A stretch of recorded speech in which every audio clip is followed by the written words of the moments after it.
Hi, welcome. My name is Diana. I run all things laser earrings, and I love doing tutorials on tips and tricks on how to get the most out of your earrings, out of the laser materials you've cut, wood or acrylic.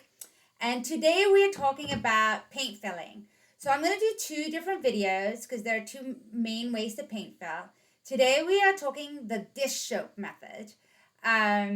Where you do not leave the masking on. The other way we're going to talk about will be if you leave the masking on, which I'm just showing you totally the wrong one way. Let me do it the other way around, the other way around. I have ones here where you leave the masking on and then you paint fill with the masking on. And this can work really well in some occasions.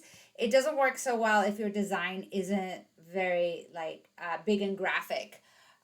So on designs that it's maybe a little bit finer, you might be better off using the dish soap method. And by the dish soap method, all you do is, I use Dawn. I love Dawn. It's a phenomenal degreaser. It's like magical in the jewelry world. It's used for so many things. But all you do is basically mix a little bit of Dawn with water and put it all over your acrylic before you cut and engrave. That's all you do. I basically mix up some Dawn and some water, grab a little bit of a paper towel, and I coat my acrylic. Very straightforward. You can let it dry. You don't have to let it dry. It's not really important. But yeah, so once it's engraved and cut and engraved, you don't obviously you don't remove the dish soap. Leave it on, and it's basically creating a little bit of a coating. So we have these that have been like coated with the Dawn before they got cut, and now we're gonna paint them. I'm gonna try and keep it really simple. And we're gonna talk about this too because this is like the evolution of the design. And I am gonna use Poscas. I really like Poscas to flood when I'm doing paint fill. I think they're great pens for that. Poscas have issues sometimes that they flood when you're trying to do detailed work, but when you're like trying to paint fill, it is awesome. So I'm going to do this one in yellow. I'm going to do some in yellow, some in black, some in white, and we're going to see how it looks afterwards at the end. Okay, I'm going to take off my glasses so I can see closer up. And here we go. I'm just going to go in and literally paint. And what I do is I paint a couple of times. So I will do a first round and then I'll see how it looks. And if I think it looks okay, it's good. But generally I end up putting in like 2 or 3 rounds, normally about 3. I like to be safe. So I like to make sure that it's gone in. And this one, since it has like these cutouts here, I have to be a little careful because I don't want paint to be stuck in those cutouts. So this is a little bit of a tricky design to do it. So I'm going to go and just do this and accelerate the video so you guys don't have to watch me in slow motion.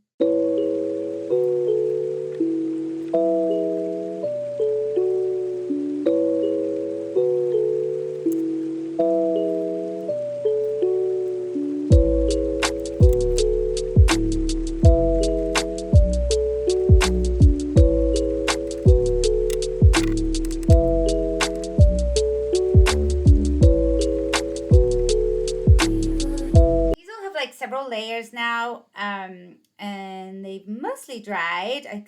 So let's go in. What am I going to use? So I'm going to use crocodile cloth. I have a really oversized box, so it's hard to show you, but it's called crocodile cloth. I will add it below the link, and basically it's like a baby wipe, but it works way better. I've tried this with baby wipes, and the results are kind of mixed. And it definitely works a lot better with crocodile cloth. And they're really huge, which I hate, which I really think I should start like cutting them in half or a quarter. But anyway, so, I probably flooded this like 3 times. So let's see what happens when I come in, clean. Look how cool that is, right? And this is it. This is the dish soap method, and I think it works so well. And I have been a masking paint fill fan for a long time, maybe because that's the way I kind of learned how to do it. But this just saves so much pain. Well, sometimes the problem with the masking is that it doesn't fully seal and you get spillage. And this dish soap method seems to be a little bit better. And actually, I've actually done it. I've put some on the side here where I didn't even paint fill. And this as a designer is also proving to me that this is thick enough, although I think I might even thicken these lines even a little. Because if it's not paint filling very well, your design lines are probably not thick enough, your engraved lines.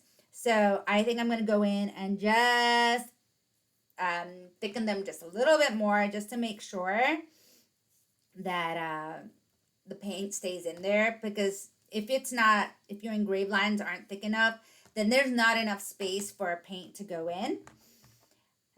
This one, this is the size it started, and then I moved to this size. Also as a design thing, like I think actually this earring needs to be smaller. So I've ended up this is the final size, is this. Although I think this size is pretty good too. This one was definitely too big. Okay, this isn't fully dry, but I think this is such a deep engrave for some reason, engraved very, very deeply on this clear. So I think I will be okay. Look at that. It's so clean. So clean. Although that engrave really frosted, so that's a really interesting effect. Look at that. You get that with clear sometimes. And now that's on this one. I think that engrave just maybe I gave it a little too much power. So it's a little too deep.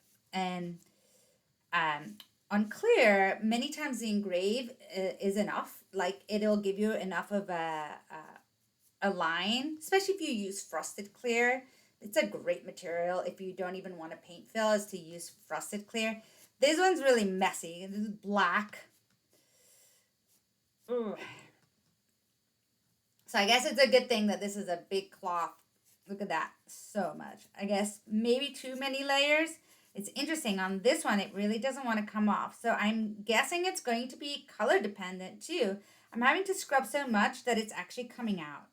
So interestingly, the black, maybe I needed to let it dry a little bit more because it did not really stay in there. So I'm going to guess that I probably needed to let it dry. It probably wasn't dry enough. It is important to let it dry. So I'm going to repaint that one. But you can see these ones that I did earlier look kind of cool too. I'm actually going to just thicken this just a little bit more. I feel like it's just on the cusp. Yeah, so this is an interesting way to do paint fill without having to hope that your masking stays in place. But I will also do a video about that.